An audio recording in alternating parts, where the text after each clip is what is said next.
Imagine a world where everyday bread could lead you to visions of demons, where an ordinary meal could end with wild dances, excruciating pain, or even death.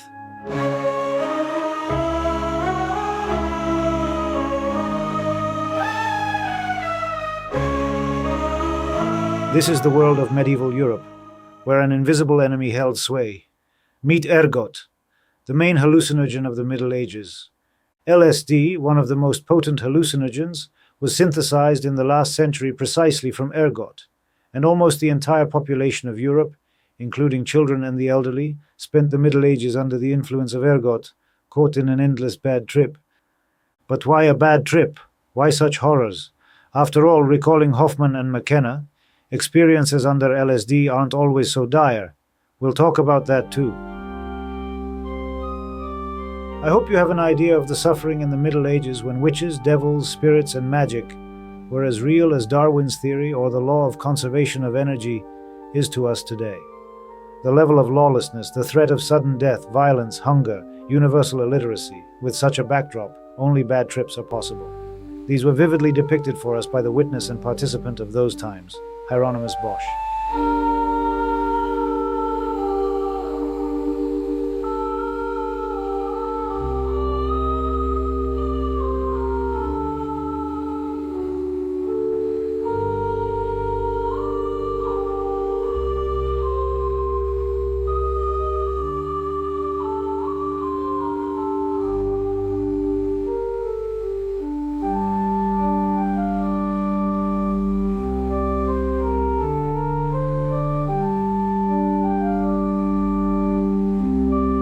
So, what is this? How could a tiny fungus so profoundly affect the religion, culture, and even the history of humanity? Ergot is a fungus that parasitizes grains, especially rye. In the Middle Ages, rye was the main food source for most of the population. In conditions of low agricultural practices, in some years almost all rye was affected by ergot. Every day, early in the morning at breakfast, a medieval person consumed a dose of ergot with rye bread, and then again at lunch and dinner. They washed down their food with beer, also made from rye. Beer in the Middle Ages was used instead of water, especially in cities, as there was less risk of contracting intestinal infections, a major cause of child mortality. So, children also drank ergot-infused beer. This is an objective and proven reality. In 1938, Albert Hofmann synthesized LSD from ergot. However, the substance didn't receive much attention at the time. It was only 5 years later, in 1943, that Hofmann returned to LSD and accidentally ingested a microscopic amount while working. This led to a psychedelic experience that the academic scientist Hofmann detailed meticulously. A few days later, Hofmann conducted a deliberate experiment with LSD, taking 250 micrograms of the substance. Today, a large dose is considered to be 150 micrograms. His first intentional experience was a clear overdose. While under the influence of such a large dose of LSD, Hofmann rode his bicycle home. He safely made it home but experienced strong visual and emotional changes in his familiar reality.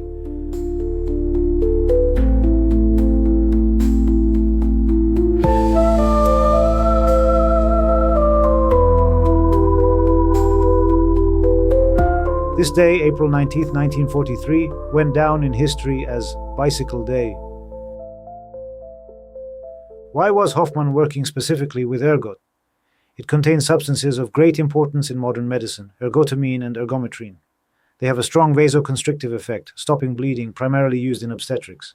But if you eat bread and drink beer infected with ergot every day, the ergotamine and ergometrine can cause limbs to blacken and wither. Eastern Slavs called this St. Anthony's fire, or scientifically ergotism and dry gangrene, a widespread phenomenon in the Middle Ages. Now imagine what such doses of an LSD-like substance do to the brain and nervous system. Prolonged convulsive seizures known as St. Vitus's dance, and mass hallucinations. When someone shouts, "Look, a witch is flying," everyone sees not a crow with a twig in its beak, but an actual witch. Under LSD, interpreting external information becomes a significant problem, making it very dangerous. There are many visual, auditory, tactile, and olfactory hallucinations. A bad trip lasting a lifetime. Imagine the living conditions in the Middle Ages, how they lived, what they believed in, and against this backdrop, massive, frequent ergot poisonings. History provides many descriptions. Why was the Order of St. Anthony created? Precisely to help those poisoned by ergot. In 944, in France, a major outbreak of ergotism claimed more than 40,000 lives. Considering the population numbers in those years, 40,000 people was immense. Imagine the scale of what was happening. Or in Strasbourg in 1518, a mass outbreak of St. Vitus's dance. Picture yourself in such a setting. All your neighbors are convulsing in a dance that resembles seizures for several days in a row, wandering the streets on the third day without sleep, some already dead. It's like scenes from a zombie video game. But think about this being a real part of someone's life. There have been hundreds of mass epidemics in recorded history, and individual cases of ergotism were the usual backdrop of medieval life. Try to put yourself in that situation. Your neighbor upstairs has been twitching for 3 days. Her ear has blackened and fallen off. The emergency response is monks who have already filled the place with incense, but to no avail. So, the neighbor must be a witch. And although ergot is weaker than LSD, the doses that cause gangrene also actively affect the brain. We see this influence of ergot on medieval minds in many aspects of their culture. A manual for combating witches appears, the Malleus Maleficarum, Hammer of Witches, a treatise written in 1487 by the Inquisitor Heinrich Kramer. Those suffering from ergotism were in the first risk group, especially women. Kramer asserts that women are more prone to witchcraft because they are more credulous, have weaker minds, and unsatisfied carnal desires. The author details how witches fly on broomsticks to Sabbaths, where they perform obscene rituals and engage in sexual relations with the devil and his servants, organizing picnics with barbecues made from Christian infants. These picnics are described most thoroughly by Kramer. This is the most famous and quoted part of the treatise. Those accused of witchcraft had no chance. According to the treatise, the test involved tying up the accused and throwing her into the water. If she floated, she was a witch because water, a pure substance, rejects the unclean.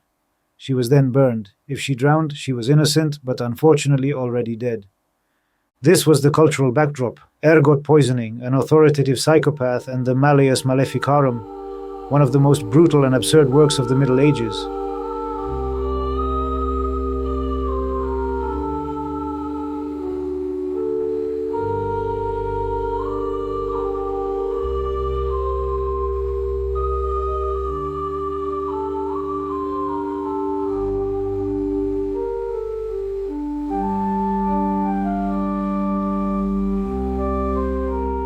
And Germany was traditionally at the forefront. The climate was suitable for ergot, and national characteristics played a role. Das ist Ordnung. Kirche, Küche, Kinder, pedantry, responsibility, and the Germanic tendency to take everything literally, even their own hallucinations. Most witch trials were held there and thoroughly documented. Here's a question: why Germany, Scandinavia, France, and only then the British Isles, where rye consumption was just as high? In England, the lives of those unfortunate enough to be poisoned by ergot were saved by the Magna Carta, which became law in the 12th century, legal courts. The nobility who judged did not eat rye. The bread of the rich was wheat, which is much less susceptible to ergot but much harder to cultivate. In Europe, those judged were often at the mercy of religious fanatics who valued abstinence and ate rye. It's a vivid example. A healthier social system saves from mass poisoning by hallucinogens. So how did they save themselves? What caused the number of ergot intoxications to sharply decline by the 19th century? Potatoes helped us. By the end of the 18th century, they became an important food source, especially in regions where rye had previously dominated. Potatoes are not susceptible to ergot. They offer greater yield stability and quantity, especially in challenging climatic conditions. A more accessible and cheaper source of carbohydrates, potatoes caused rye, previously the main crop of the poor, to take a back seat, reducing the number of ergotism cases. What can we learn from this, from our real history? Ergot is a vivid example of how natural factors exert a powerful influence on culture and consciousness. In the medieval world, people were under the power not only of external understandable circumstances, but also of invisible biological forces that shaped their reality, causing hallucinations and distortions. We're experiencing something similar now. But today's hallucinogen isn't ergot. It's media influence on our brains, targeted and narrowly focused, specifically on you, your level, and your preferences. It works just as imperceptibly as ergot. Mass psychoses are clearly visible. And the monk Kramer, in many guises, has returned. He has gained access to our screens and writes his manuals in real time. So, are we just sitting and waiting for a saving potato? It seems that will be general AI.